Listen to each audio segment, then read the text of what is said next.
আসসালামু আলাইকুম। আমি আজকে আপনাদের সঙ্গে একটা ক্লাস শেয়ার করব আর কি।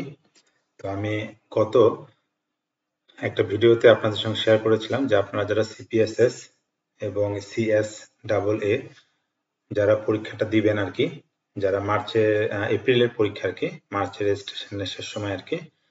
তো তাদের জন্য এই ক্লাসটার মাধ্যমে আপনারা বুঝতে পারবেন যে আপনারা প্রিপারেশন কিভাবে নিলে বা কিভাবে পড়াশোনা করলে আপনারা খুব ইজিলি এই পরীক্ষাতে উত্তীর্ণ হতে পারবেন। তো আমরা আশা করব যে আপনারা ভিডিওটা খুব ভালোভাবে দেখবেন এবং সেই অনুযায়ী পড়াশোনা করার চেষ্টা করবেন। সো চলুন শুরু করা যাক। তো প্রথমে কিছু ইনফরমেশন আপনাকে এর আগেও দিয়েছিলাম আমি, তবু আজকে ক্লাস শুরুতে একটু দিয়ে রাখি যে আমরা যে প্রিপারেশনটা নিচ্ছি সেটা হচ্ছে সিপিএসএস এক্সামিনেশন, সিপিএসএস অথবা সিএস ডাবল এ। যারা পুরাতন রেজিস্ট্রেশন বা রিটেক দিবেন তার জন্য হচ্ছে এইটা সিএস ডাবল এ, আর যারা নতুন রেজিস্ট্রেশন তার জন্য হলো সিপিএসএস। তো এখানে এই সিপিএসএস পরীক্ষায় মোট আমরা কভার করব হচ্ছে 59টা শরিয়া স্ট্যান্ডার্ড, 59 শরিয়া স্ট্যান্ডার্ড আমরা কভার করব। তার মধ্যে আজকে খুব গুরুত্বপূর্ণ ছোট একটা স্ট্যান্ডার্ড আমরা পড়ব। আমি ছোট স্ট্যান্ডার্ড এই জন্যই বলতেছি বা নিয়েছি, সেটা হলো যে আপনার জন্য প্রিপারেশন নিয়ে আপনাদের কনফিডেন্স লেভেলটা বাড়ে যে না আমরা পড়াশোনা করলে হয়তো আমরা ক্লিয়ার করে ফেলতে পারবো। যে কারণে আমার এই অধ্যায়টা সিলেক্ট করা এবং ইম্পর্টেন্ট একটা কোশ্চেন এখান থেকে পাইতে পারেন আপনারা। সো প্রোক্রাস্টিনেটিং ডেটর, এখানে আমরা হেডিং দেখতে পাচ্ছি যে প্রোক্রাস্টিনেটিং ডেটর। এই প্রোক্রাস্টিনেটিং এর মানেটা কি?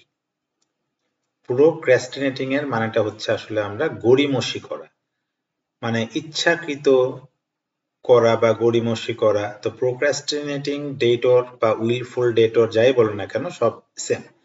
তাহলে আমরা এটা লিখে ফেলি যে গড়িমসি করা।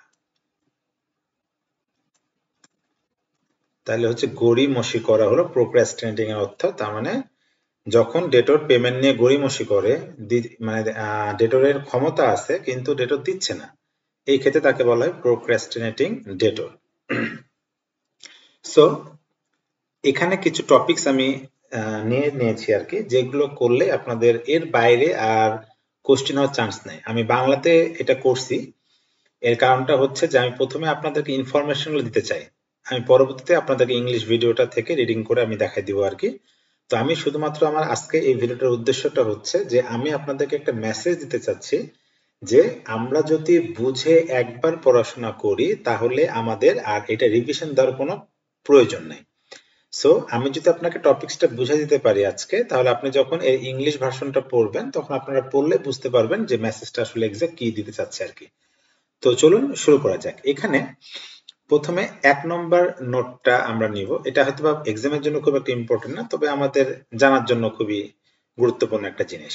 যে দেখেন, প্রোক্রাস্টিনেটিং ডেটর মানে যে ডেটটা নিয়ে গড়িমসি করে বা যার ক্ষমতা আছে পেমেন্টটা শোধ করার। এখানে আমি লিখে ফেলছি দেখেন, পরিশোধ করার ক্ষমতা থাকলেও, পরিশোধ করার ক্ষমতা থাকলেও না করাটা, এটা কিন্তু হারাম। এটা হচ্ছে ইসলামে হারাম। যে আপনি একটা লোন নিলেন 5 লক্ষ টাকার, এটা আপনার শোধ করার অ্যাবিলিটি আছে কিন্তু আপনি শোধ করতেছেন না, এটা কিন্তু হারাম। তাহলে 1 নম্বর মেসেজটা আমি আশা করি আপনারা বুঝতে পারছেন। এবার চলুন 2 নম্বর পয়েন্টটা আমরা একটু দেখি। এখানে বলেছে, আমাকে একটু সময় দিবেন, আমি একটু কালারটা পরিবর্তন করি।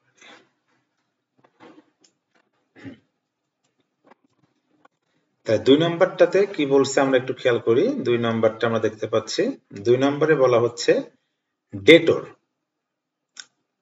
ডেটর ডেট সেটেল করার ক্ষেত্রে ডিলে করলে কোন রকম ফিনান্সিয়াল কম্পেনসেশন ইম্পোজ করা যাবে না, সেটা ক্যাশ ফর্ম হোক বা আদার কনসিডারেশন হোক। তাহলে 2 নম্বর পয়েন্টের অর্থটা কি বলতেছে একটু চলুন দেখা যাক। ডেটর, ধরেন যে দেনাদার সে তার ডেটটা সেটেল করার ক্ষেত্রে ডিলে করলো, আপনি হলো ব্যাংক, আপনি যাকে লোন দিয়েছেন সে লোনটা সেটেল করতে দেরি করতেছে, এর জন্য কিন্তু আপনি ফিনান্সিয়াল কম্পেনসেশন ইম্পোজ করতে পারবেন না, সেটা ক্যাশ ফর্মে হোক অথবা সেটা যে কোনো আদার কনসিডারেশন হোক, এটা কিন্তু করা যাবে না। আবার এটাও করা যাবে না যে এই ফিনান্সিয়াল কম্পেনসেশন যে আপনি ইম্পোজ করতে পারবেন না, শুধু তা না, এই ডিলে করার কারণে ফিনান্সিয়াল কম্পেনসেশনের জন্য আপনি কোনো জুডিশিয়াল ডিমান্ডও করতে পারবেন না। জুডিশিয়াল ডিমান্ডটা হচ্ছে কি, যে আপনি বিচারিক কোনো ডিমান্ড চাইতে পারবেন, যে কোর্টে যে আপনি বললেন যে এই কাস্টমার আমার পেমেন্টটা ডিলে করেছে, এই জন্য আমি ফিনান্সিয়াল কম্পেনসেশন আমি দাবি করতেছি, এই দাবিটা আপনি অবশ্যই জুডিশিয়াল ডিমান্ড আপনি করা যাবে না বা করতে পারবেন না। এটা হচ্ছে ডেটরের ক্ষেত্রে। তবে এটা খেয়াল রাখবেন, এটা কিন্তু উইলফল ডেটরের ক্ষেত্রে না। হ্যাঁ, এই কথাটা বলা হচ্ছে জেনারেল ডেটরের ক্ষেত্রে, মানে যার অ্যাবিলিটি নাই ডেটটা পরিশোধ করার, এই ক্ষেত্রে ডিলে হয়ে গেছে, সে ইচ্ছাকৃত ডিলে করেছে এমনটা না, এই ক্ষেত্রে ফিনান্সিয়াল কম্পেনসেশন ইম্পোজ করা যাবে না বা জুডিশিয়াল ডিমান্ড করা যাবে না। আমি আশা করব আপনারা এই দুটো পয়েন্ট বুঝতে পারছেন। এবার আসেন, মেইনলি এটা হলো 3 নম্বর পয়েন্টে এবার আমরা এসে পৌঁছলাম। এটা খুবই ইম্পর্টেন্ট, এইটা আপনারা এক্সামিনেশনের জন্য একটু মাথায় রাখতে হবে। আমি যেগুলো নোট করে দিব আপনাদেরকে, সেগুলো মাথায় রাখবেন। আশা করি এগুলোর বাইরে আসবে না। আর ইংলিশ সেন্টেন্সটা পুরো বোঝার দক্ষতাটা তৈরি করতে হবে। সো এখানে বলেছে ডেট রিকভার করার ক্ষেত্রে। এখন আপনি ইনস্টিটিউশনের ক্ষেত্রেই বলি, আপনি ব্যাংক, আপনি একটা কাস্টমারকে ডেট দিয়েছেন, এখন সেটা রিকভার করতে গেলেন। এখন রিকভার করার ক্ষেত্রে কি কিছু খরচ আছে না আপনার, যেমন লিগ্যাল এক্সপেন্স যাইতে পারে, আপনার অন্যান্য কিছু এক্সপেন্স যাইতে পারে, যাতায়াত খরচ আছে, আরো অনেক কিছু খরচ আছে। একটা অফিসারকে আপনি অ্যাসাইন করবেন লিগ্যালি কাজ করার জন্য, কিছু অন্যান্য এক্সপেন্স আছে। তো ডেট যখন আপনি রিকভার করবেন, তো এই ক্ষেত্রে যে এক্সপেন্স গুলা খরচ হবে, এটা কিন্তু ডেটরকে বেয়ার করতে হবে।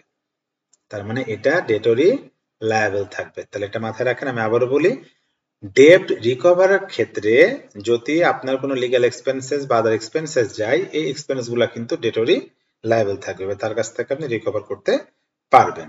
তাহলে এবার আমরা আসি 4 নম্বর পয়েন্টটাতে। আচ্ছা, 4 নম্বর পয়েন্টটাতে কি বলতেছে আমরা একটু দেখি। এখানে বলতেছে যে ডেট লিকুইডেশন করার ক্ষেত্রে, আপনি সেটেলমেন্টের ক্ষেত্রে ধরতে পারেন যে ডেটটা আপনি সেটেলমেন্ট করার ক্ষেত্রে ক্রেডিটর কি করতে পারে, যে আপনাকে, যাকে আপনি ডেট দিয়েছেন, ওই আপনাকে ডেট শোধ করতে পারতেছে না, তাহলে আপনার কাছে যদি কোলাটারাল হিসেবে, এখানে দেখেন নোট করে নেন, যদি কোলাটারাল হিসেবে কোনো মর্গেজ অ্যাসেট থাকে, তাহলে আপনি সেল করে দিতে পারবেন। আমি আবারও বলি, ডেট লিকুইডেশনের ক্ষেত্রে যদি আপনার কাছে কোনো মর্গেজ অ্যাসেট থেকে থাকে, সেটা আপনি সেল করে দিতে পারবেন। তবে এখানে আরেকটা লাইন আমাদেরকে খেয়াল করতে হবে, যে এই ক্ষেত্রে এমনও হইতে পারে যে ডেটর যে সে আপনাকে ম্যান্ডেট করে দিতে পারে, সে আপনাকে ম্যান্ডেট করে দিবে যে আপনি কোর্টের পারমিশন ছাড়াই সেই অ্যাসেটটা আপনি সেল করে দেবেন। আশা করি আপনারা 4 নম্বর পয়েন্টটা বুঝতে পারছেন। চলুন 5 নম্বর পয়েন্টে আমরা যাই। 5 নম্বর পয়েন্টটাতে আমরা দেখি 5 নম্বর পয়েন্ট কি বলতেছে। 5 নম্বর পয়েন্টটা বলতেছে হচ্ছে ফোর্স ম্যাজিউর। ফোর্স ম্যাজিউর একটা ইম্পর্টেন্ট টার্ম, এটা আমরা মোটামুটি সবাই জানি। ফোর্স ম্যাজিউরটা হচ্ছে আনফরসিন যদি কোনো ঘটনা ঘটে যায়, যেটার হাত আসলে মানুষের নাই। আপনার হইতে পারে যে ন্যাচারাল একটা ডিজাস্টার হয়তো বা হইল, বা কোনো একটা, মানে মোট কথা প্রকৃতির দ্বারা যদি কোনো ঘটনা ঘটে পড়ে, যার হাতের হিউম্যান কন্ট্রোলে যেটা থাকে না, সেটাই ফোর্স ম্যাজিউর আসলে বলে। সুনামি হইতে পারে, আপনার সুনামি হইতে পারে, তারপরে কি সাইক্লোন হইতে পারে, বা আপনার কি বলে ওইটা ঘূর্ণিঝড় আইসা সব উলটপালট করে দিল, এরকম হইতে পারে। তো এই ফোর্স ম্যাজর, মানে যেখানে হিউম্যানের কোনো কন্ট্রোল নাই, মানে প্রাকৃতিক ন্যাচারাল ডিজাস্টার যেগুলো, এইসব ক্ষেত্রে, সেই ক্ষেত্রে আমরা দেখবো হলো যে কোনো ডেটর মানে দেনাদার তার ঋণের একটা ইনস্টলমেন্ট দিতে ফেল করলে, তার মানে ফোর্স ম্যাজর ব্যতীত, তার মানে ফোর্স ম্যাজরের ঘটনা যদি না ঘটে, কারণ ফোর্স ম্যাজর হলে তো দেখা যাচ্ছে আপনি কোনো কারণে প্রোডাকশনে হয়তো করতে পারেন নাই, বা আপনার ব্যবসাটা বন্ধ ছিল, আপনি হলো সেখান থেকে প্রফিট করতে পারেন না বা টাকা আনতে পারেন নাই। তো এই ক্ষেত্রে মানে ফোর্স ম্যাজর ব্যতীত অন্যান্য ক্ষেত্রে ডেটর তার যদি ঋণের একটা ইনস্টলমেন্ট দিতে ফেল করে, তার মানে একটা ইনস্টলমেন্ট দিতে যদি না পারে, তার সকল ইনস্টলমেন্ট, আউটস্ট্যান্ডিং ইনস্টলমেন্ট ডিউ হয়ে যাবে। তার মানে তার যতগুলো ইনস্টলমেন্ট থাকবে সবগুলাই তার ক্ষেত্রে ডিউ হয়ে যাবে। তবে এই ডিউ হওয়ার ক্ষেত্রে কিন্তু একটা শর্ত আছে। এখানে দেখেন আমি লাইনটা লিখে দিয়েছি, this clause is implemented only after, শুধুমাত্র তখনই করা যাবে যে সকল আউটস্ট্যান্ডিং ডিউ হয়ে যাবে, কখন, তার আগে আপনাকে ডেটরকে নোটিফাই করতে হবে। আপনি তাকে একটা মেসেজ দিতে হবে, তাকে জানাইতে হবে যে আপনার সকল আউটস্ট্যান্ডিং ডিউ হয়ে যাচ্ছে, আপনি যদি পেমেন্টটা না দেন। আর একটা কাজ করতে হবে, lapse of A reasonable period, তার মানে একটা সময় অতিবাহিত করতে হবে, তারপরে যে আপনি সকল আউটস্ট্যান্ডিংটা ডিউ করতে পারবেন, মানে ডিউ হবে আর কি। সো আমরা 4 নম্বর পয়েন্টটা মোটামুটি বড় না, 4 করছি, আমরা 5ও করছি, তাই না? এটা আমরা 5 ধরলাম, আমরা 5ও করছি। এরপরে চলে যাই আমরা 6 নম্বর একটা পয়েন্টে, এটাতে। এখানে দেখেন লেখা আছে প্রথমটা মুরাবাহা সেল। মুরাবাহা নিয়ে আমরা ডিটেলস কথা বলবো, আরো স্ট্যান্ডার্ড আছে। এখানে শুধু এতটুকু মনে রাখেন, মুরাবাহা সেল মানে হচ্ছে আসলে অ্যাসেট নিয়ে যে আমরা বিজনেসটা করি। মুরাবাহাতে আসলে মুরাবাহার প্রথম শর্তটা হচ্ছে যেটা অ্যাসেট বেসড, মানে আমরা মুরাবাহাতে অ্যাসেট নিয়ে কাজ করি। সো মুরাবাহা সেলের ক্ষেত্রে দেখেন কি হয়। তো মুরাবাহা সেলের ক্ষেত্রে যদি সেই অ্যাসেটটা সেল করা হয়, আমি আবারও বলি, মুরাবাহা অ্যাসেটের ক্ষেত্রে যেই অ্যাসেটটা কাস্টমারের কাছে আপনি বিক্রি করবেন, তো বিক্রি করার সময় যে কন্ডিশনে ছিল সেরকম অবস্থায় যদি থাকে, তাহলে বিক্রেতা তা নিয়ে নিতে পারবে যদি আপনার ডেট অব্লিগেশন সে ফুলফিল না করে। আমি আবার একটু গুছিয়ে বলি কথাটা। সাপোজ আপনি মুরাবাহা সেল করছেন কোনো কাস্টমারের কাছে, মানে একটা অ্যাসেট বিক্রি করছেন। এখন অ্যাসেট বিক্রি করার পরে ওই কাস্টমার আপনাকে পেমেন্ট করতে পারতেছে না। যদি এরকম হয়ে যায়, এরকম ক্ষেত্রে আপনি করতে পারবেন কি, যদি অ্যাসেটটা বিক্রি করার সময় যেরকম অবস্থায় ছিল সেরকম থাকলে আপনি সেটা সিজ করে নিয়ে চলে আসতে পারবেন। এই ক্ষেত্রে ওই ইনিশিয়েটিং একটা ব্যাংক্রাপসি অর্ডার ইস্যু করা, কোর্টের দ্বারস্থ হওয়া, এরকম কোনো কিছু করার প্রয়োজন নাই। আমি আশা করি 6 নম্বর পয়েন্টটা আপনারা বুঝতে পারছেন। এবার আসছি আমরা 7 নম্বর পয়েন্টটা। 7 নম্বর পয়েন্টে কি বলতেছে, ডেটর যদি ডেট পেমেন্টের ক্ষেত্রে গড়িমসি করে। ঘুরে ফিরে একটাই, প্রোক্রেস্টিনেটিং ডেটরের কথাই হচ্ছে এটা, যে ডেটর কি বলেছে। আচ্ছা আমাকে একটু সময় দেন, আমি কালারটা একটু চেঞ্জ করে নেই। আচ্ছা, তাহলে 7 নম্বরে বলতেছে আমাদের কি বলতেছে, ডেটর যদি ডেট পেমেন্টের ক্ষেত্রে গড়িমসি করে, তাই না? ডেট পেমেন্টের ক্ষেত্রে গড়িমসি করে। এই কালারটা মনে হয় নিচ্ছে না ভালো, সরি, একটু সময় কি হলো আপনাদের। চলো, তাহলে এখানে বলেছে ডেটর যদি ডেট পেমেন্টের ক্ষেত্রে গড়িমসি করে, এইটুকু, তাই না? গড়িমসি করে, তাহলে সেক্ষেত্রে কি হবে, তাহলে সে একটা অ্যামাউন্ট ডোনেট করবে এবং তার আউটস্ট্যান্ডিং অথবা তার আউটস্ট্যান্ডিং এর পার্সেন্টেজ সে চ্যারিটেবল পারপাজে ব্যয় করবে থ্রু ইনস্টিটিউশন, এবং এটা কন্ট্রাক্টের মধ্যে উল্লেখ থাকবে। তাহলে 7 নম্বরটা আমি একটু আমার ভাষায় বলি কথাটা আপনাদের বোঝার জন্য। সাপোজ আপনি যাকে পেমেন্ট করেছেন, যে ডেটরের, তার ক্ষমতা আছে পেমেন্ট শোধ করার, কিন্তু সে করতেছে না, সে পেমেন্ট নিয়ে গড়িমসি করতেছে। তাহলে এরকম ক্ষেত্রে আপনি কি করতে পারবেন, আপনি ডেটরের কাছ থেকে একটা অ্যামাউন্ট ডোনেশন হিসেবে নিতে পারবেন, অথবা তার যেই ডেটটা আউটস্ট্যান্ডিং আছে তার একটা পার্সেন্টেজ আপনি চ্যারিটেবল পারপাসে ব্যয় করবেন, কিন্তু সেই চ্যারিটেবল পারপাসটা হতে হবে থ্রু ইনস্টিটিউশন।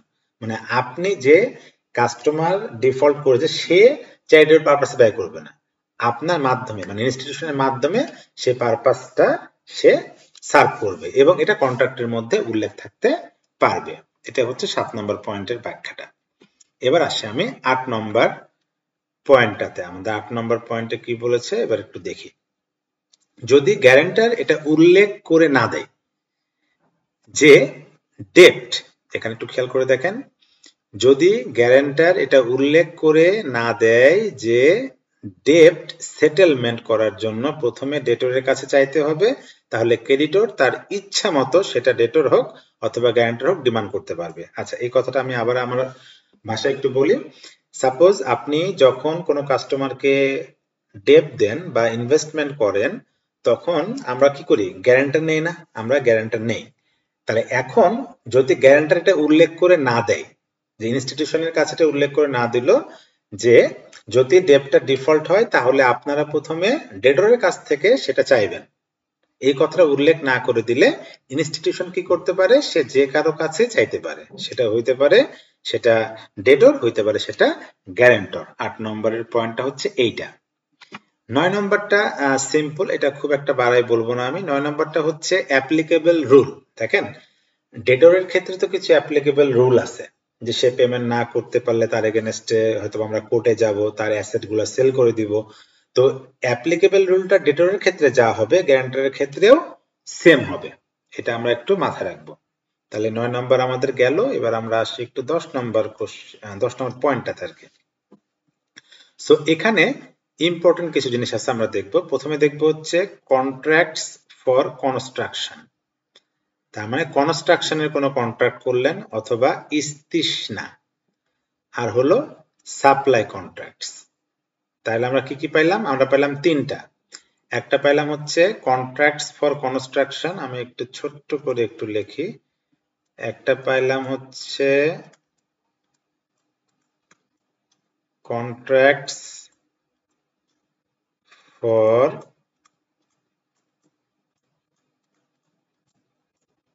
কনস্ট্রাকশন, এটা মাথায় রাখতে হবে, তিনটা একদম মুখস্থ করে ফেলতে হবে। হ্যাঁ, তারপরে হচ্ছে ইস্তিসনা,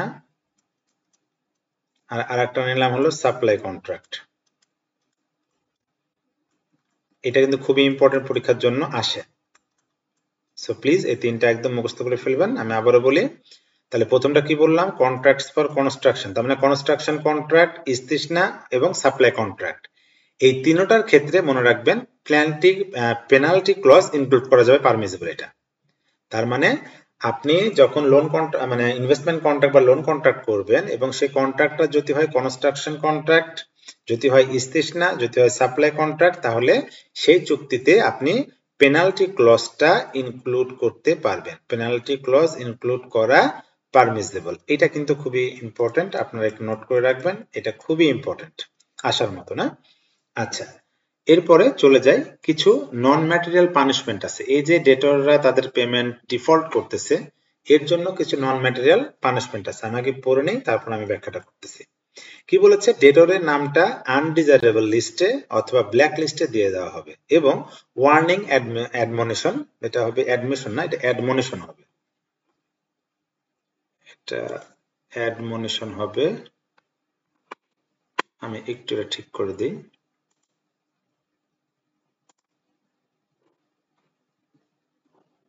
আমাকে জাস্ট 10টা সেকেন্ড সময় দিবেন।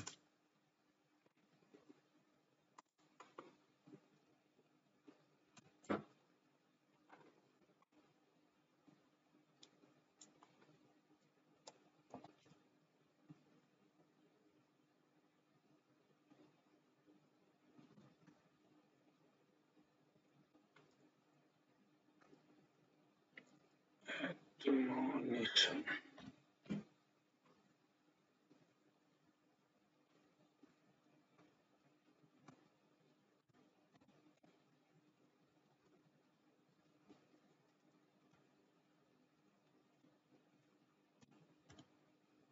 এটা মনে হয়ে গেছে, সময় নিলাম, সময় গেল, সরি। Okay, thank you. তাহলে আমি আবার বলি, ডেটরের নামটা আনডিজারেবল লিস্টে অথবা ব্ল্যাক লিস্টে দিয়ে দেওয়া হবে এবং ওয়ার্নিং অ্যাডমনিশন সেন্ড করা হবে অন্যান্য কোম্পানিগুলোতে যখন তারা ইনকোয়ারি চাইবে অথবা ব্ল্যাক লিস্ট ডিরেক্টলি এক্সচেঞ্জ হতে পারে। তাহলে এইটা হচ্ছে 11 নম্বর পয়েন্টটা, এটা আমরা মাথায় রাখবো। আমি আবারও বলে দেই, নন ম্যাটেরিয়াল পানিশমেন্ট, এই কথাটা কিন্তু মনে রাখবেন আপনারা সবাই প্লিজ। নন ম্যাটেরিয়াল পানিশমেন্টটা যখন বলবে, নন ম্যাটেরিয়াল পানিশমেন্ট হচ্ছে ব্ল্যাক লিস্ট করে দেওয়া। তার মানে একটা ডেটর যখন ডিফল্ট করে, মানে প্রোক্রাস্টিনেটিং ডেটর, যার ক্ষমতা আছে ডেট শোধ করার কিন্তু সে শোধ করতেছে না, এরকম ক্ষেত্রে নন ম্যাটেরিয়াল পানিশমেন্ট হচ্ছে তাকে ব্ল্যাক লিস্টেড করে দেওয়া। এবং শুধু ব্ল্যাক লিস্টেড করে দেওয়া না, তার নামে একটা ওয়ার্নিং অ্যাডমনিশন সেন্ড করে দেওয়া যে এই পার্টিটা উইলফুল ডেটর। যদি কোনো কোম্পানি তার সম্পর্কে জানতে চায় সেটাও হইতে পারে, অথবা কোম্পানির মধ্যে এই ব্ল্যাক লিস্টটা ডিরেক্টলি এক্সচেঞ্জ হইতে পারে। আমি আশা করব আপনাদের 11 নম্বরটা ক্লিয়ার। এবার আমরা আসবো হচ্ছে 12 নম্বরটা। চলে আসি 12 নম্বরে কি বলছে? ইনস্টিটিউশন এটা অধিকার রাখে, আমি আবারও বলি, ইনস্টিটিউশন এটা অধিকার রাখে। কি অধিকার রাখে? ডিফল্টিং ডেটরের ফিনান্সিয়াল স্ট্যাটাস এবং অ্যাক্টিভিটিস মনিটর এবং ইনভেস্টিগেট করা। খুবই খুবই খুবই ইম্পর্টেন্ট। এই পয়েন্ট থেকে কোশ্চেন চলে আসতে পারে, খুবই ইম্পর্টেন্ট। তার মানে কি, একটা ডিফল্ট ডেটরের ডিফল্ট যখন হয়, সেই ডেটরের ফিনান্সিয়াল স্ট্যাটাস বলেন, তার অ্যাক্টিভিটিস বলেন, এটা মনিটর বা ইনভেস্টিগেট করার অধিকার ইনস্টিটিউশনের আছে। কিন্তু সেটা অবশ্যই হইতে হবে কিভাবে? অবশ্যই হইতে হবে সেটা পারমিসিবল এবং লেজিটিমেট মিনস অনুসারে। এটা মাথায় রাখতে হবে আমাদেরকে। সো আমাদের 12 নম্বরটা গেল, 12 নম্বর পয়েন্ট গেল। এবার আসবো আমরা 13 নম্বর পয়েন্টে। চলেন দেখি 13 নম্বর পয়েন্টটা কি বলেছে। ইনস্টিটিউশন ডেপ্ট অ্যামাউন্টের থেকে বেশি নিতে পারে। আমরা প্রথমে একটা ক্লজে পড়লাম মনে হয় যে ইনস্টিটিউশন ডেপ্ট অ্যামাউন্টের থেকে বেশি নিতে পারবে না, তাই না? ফিনান্সিয়াল কম্পেনসেশন ইম্পোজ করতে পারবে না, এরকম একটা ক্লজ কিন্তু আমরা প্রথম দিকে পড়েছিলাম। কিন্তু এখানে এসে বলতেছে দেখেন, ইনস্টিটিউশন ডেপ্ট অ্যামাউন্টের থেকে বেশি নিতে পারে, কিন্তু কথা আছে, এক্ষেত্রে কোনো কন্ট্রাকচুয়াল অব্লিগেশন, সেটা রিটেন অথবা ভার্বাল অথবা কাস্টম মিউচুয়াল এগ্রিমেন্ট থাকা যাবে না। তার মানে দেখেন আমরা কি বলেছিলাম 2 নম্বরে মেবি, যে ডেটর যখন পেমেন্ট করতে পারবে না সেই ক্ষেত্রে কোনো ফিনান্সিয়াল কম্পেনসেশন ইম্পোজ করা যাবে না, এই কথাটা বলেছিলাম। কিন্তু 13 নম্বরে বলতেছে যে ইম্পোজ করা যাবে। হ্যাঁ, এটা কোন ক্ষেত্রে যাবে? তাহলে এটা যাবে হচ্ছে অবশ্যই প্রোক্রাস্টিনেটিং ডেটরের ক্ষেত্রে। এটা অবশ্যই করা যাবে কোন ক্ষেত্রে? প্রোক্রাস্টিনেটিং ডেটরের ক্ষেত্রে। ক্লিয়ার? তার মানে ডেটর যখন ইচ্ছা করে তার ডেটটা শোধ করবে না, তখন আপনি এক্সট্রা ইম্পোজ করতে পারবেন, কিন্তু এর জন্য আবার কোনো কন্ট্রাকচুয়াল অব্লিগেশন, রিটেন হোক, ভার্বাল হোক বা কাস্টম হোক, মিউচুয়াল এগ্রিমেন্ট হোক, এগুলো থাকা যাবে না। আশা করি আমার কথাটা আপনারা বুঝতে পারছেন। সো নাম্বার 14 এ আমরা চলে আসছি। নাম্বার 14 এ কি বলতে চলেন দেখি। ইনস্টিটিউশন কন্ট্রাক্ট এর মধ্যে এটা উল্লেখ করে দিতে পারে। তার মানে ইনস্টিটিউশন কি কন্ট্রাক্টের মধ্যে উল্লেখ করে দিতে পারে? কি উল্লেখ করবে? যদি ডেটর পেমেন্ট করতে লেট করে তাহলে ইনস্টিটিউশন ডেটরের অন্য অ্যাকাউন্ট থেকে, সেটা সেভিংস অ্যাকাউন্ট হোক অথবা কারেন্ট অ্যাকাউন্ট হোক, সেখান থেকে অ্যামাউন্ট অ্যাডজাস্ট করে নিতে পারবে। এর জন্য ডেটরকে কোনো নোটিশের প্রয়োজন হবে না, নোটিশ দেওয়ার কোনো প্রয়োজন হবে না। কিন্তু যদি অ্যামাউন্টটা ভিন্ন কারেন্সিতে হয়, ধরেন তার আপনি বিডিতে তাকে লোন দিয়েছেন বা তার ডলারে একটা অ্যাকাউন্ট আছে, তাহলে তো আপনি ডলারের অ্যামাউন্টটা তো আপনি রেট দ্বারা আগে কনভার্ট করে তারপর তো আপনার টাকাটা আপনাকে বুঝে নিতে হবে। সেই ক্ষেত্রে যদি আলাদা কারেন্সি হয়, সেই ডেটের প্রিভেলিং রেটটা ধরে কনভার্ট করে আপনি অ্যাডজাস্টটা করে নিতে পারবেন। আসলে এইটাকে কি বলা হয়? এই যে তার অন্য অ্যাকাউন্ট থেকে আমি টাকাটা নিয়ে অ্যাডজাস্ট করে ফেলতেছি, এটাকে মনে হয় আমাদের বলা হয় সেট অফ, যতটুকু আমরা জানি, তাই না? Set of. এই সেট অফ সম্পর্কে আমরা এর পরবর্তী স্ট্যান্ডার্ড, যেটা স্ট্যান্ডার্ড 4, সেখানে বিস্তারিত আছে, আমরা বিস্তারিত আলোচনা করব। শুধু 14 নম্বরটা আমি মৌখিকভাবে বলে দিচ্ছি আরেকবার, সে খেয়াল করেন। সাপোজ ইনস্টিটিউশন কন্ট্রাক্টের মধ্যে এটা উল্লেখ করে দিতে পারে, ধরেন আপনি যাকে পেমেন্ট করেছেন সে পেমেন্টটা দিচ্ছে না বা পেমেন্ট ডিফল্ট করছে, সেই ক্ষেত্রে তার যদি অন্য কোনো সেভিংস অ্যাকাউন্ট হোক বা কারেন্ট অ্যাকাউন্ট হোক টাকা থেকে থাকে, তাহলে সেটা আপনি অ্যাডজাস্ট করে নিতে পারবেন। শুধু খেয়াল রাখবেন, যদি ভিন্ন কারেন্সিতে অ্যাকাউন্টটা হয় তাহলে ওই দিনের প্রিভেলিং রেটটা ধরে কনভার্ট করে আপনি লোনটা বা ইনভেস্টমেন্টটা অ্যাডজাস্ট করে নেবেন। সো আশা করি আপনারা এটা বুঝতে পারছেন। এটা সেট অফ এর আর কি, সেট আপটা আমরা পরের অধ্যায়ে শিখবো আর কি। সো আমি যে 14টা পয়েন্ট বলছি, আসলে এই 14টা পয়েন্টের উপর ভিত্তি করেই আমাদের প্রোক্রাস্টিনেটিং ডেটর এই স্ট্যান্ডার্ডটা করা। এই 14টা পয়েন্ট মনে কি রাখা আধা ঘন্টা বা সর্বোচ্চ 1 ঘন্টার কাজ না? অবশ্যই এটা আধা ঘন্টা বা 1 ঘন্টার মধ্যে হয়ে যাবে। এখন আপনারা ইংলিশটা পড়ে দেখবেন, পড়ে যদি না বোঝেন আমি অবশ্যই ইংলিশে ক্লাসটা নিব, বাট তার আগে আমার মনে করছি যে আপনাদেরকে একটা ধারণা দেওয়া যে এই এক্সামটা কিন্তু খুব একটা টাফ না। বাট আমাদের কোন জায়গাতে সমস্যা হয়? আমাদের সমস্যাটা হচ্ছে আমরা বুঝি না যে আমরা প্রিপারেশনটা কেমনে নিব বা আমাদের প্রিপারেশনটা কেমনে নেওয়া উচিত। দেখেন আপনাদের কিন্তু একটু আমাকে সময় দিবেন। আপনাদের কিন্তু এই সিপিএসএস এক্সামিনেশন আপনি একটু খেয়াল করে দেখেন, এইটা কিন্তু 100 মার্কের একটা পরীক্ষা। এর আগে আমি শেয়ার করছি, এটা কিন্তু 100 মার্কসের একটা পরীক্ষা। কিন্তু মজার বিষয়টা হচ্ছে 3 আওয়ার। মানে কি 180 মিনিট, তাই না? আপনি চিন্তা করে দেখেন 180 মিনিট দেওয়া হচ্ছে 100টা কোশ্চেনের জন্য, অথচ কোশ্চেন হবে এমসিকিউ, ট্রু ফলস, এই টাইপ কোশ্চেন। তার মানে ওখানে আমাদের যে বেসিক চ্যালেঞ্জটা হয়ে যায় সেটা হচ্ছে ইংলিশ সেন্টেন্স। ইংলিশ সেন্টেন্স বুঝতে পারাটাই আমাদের সব থেকে বড় চ্যালেঞ্জ। সো আমি আপনাদেরকে আগে বেসিকটা দিয়ে দিলাম, আপনারা এটা করে ইংলিশে রিডিং করেন। আমি যখন ইংলিশ ক্লাসে নেওয়া শুরু করবো আর রিডিংটা করা শুরু করব, তখন এগুলো মাথায় থাকলে হবে কি আপনাদের স্ট্যান্ডার্ডটা পড়ে মজা লাগবে। তবে আমি এতটুকুই এনশিওর করতেছি, যদি এই স্ট্যান্ডার্ড থেকে কোশ্চেন হয়, এই 14টার পয়েন্টের বাইরে তো কোশ্চেন আসা সম্ভবই না, আপনাদেরকে শুধু কোশ্চেনটা বুঝে অ্যান্সার করতে হবে। সো আপনারা আশা করবো আমার ক্লাসটা বুঝতে পারছেন। আপনাদের যে কোনো প্রয়োজনে এই হোয়াটসঅ্যাপ নাম্বারে আপনারা আমাকে টেক্সট করতে পারেন। আপনাদের প্রবলেম যদি থেকে থাকে এখানে, আমি তা অ্যান্সার করার চেষ্টা করব। সো আজকে এই পর্যন্ত। Thank you. আসসালামু আলাইকুম।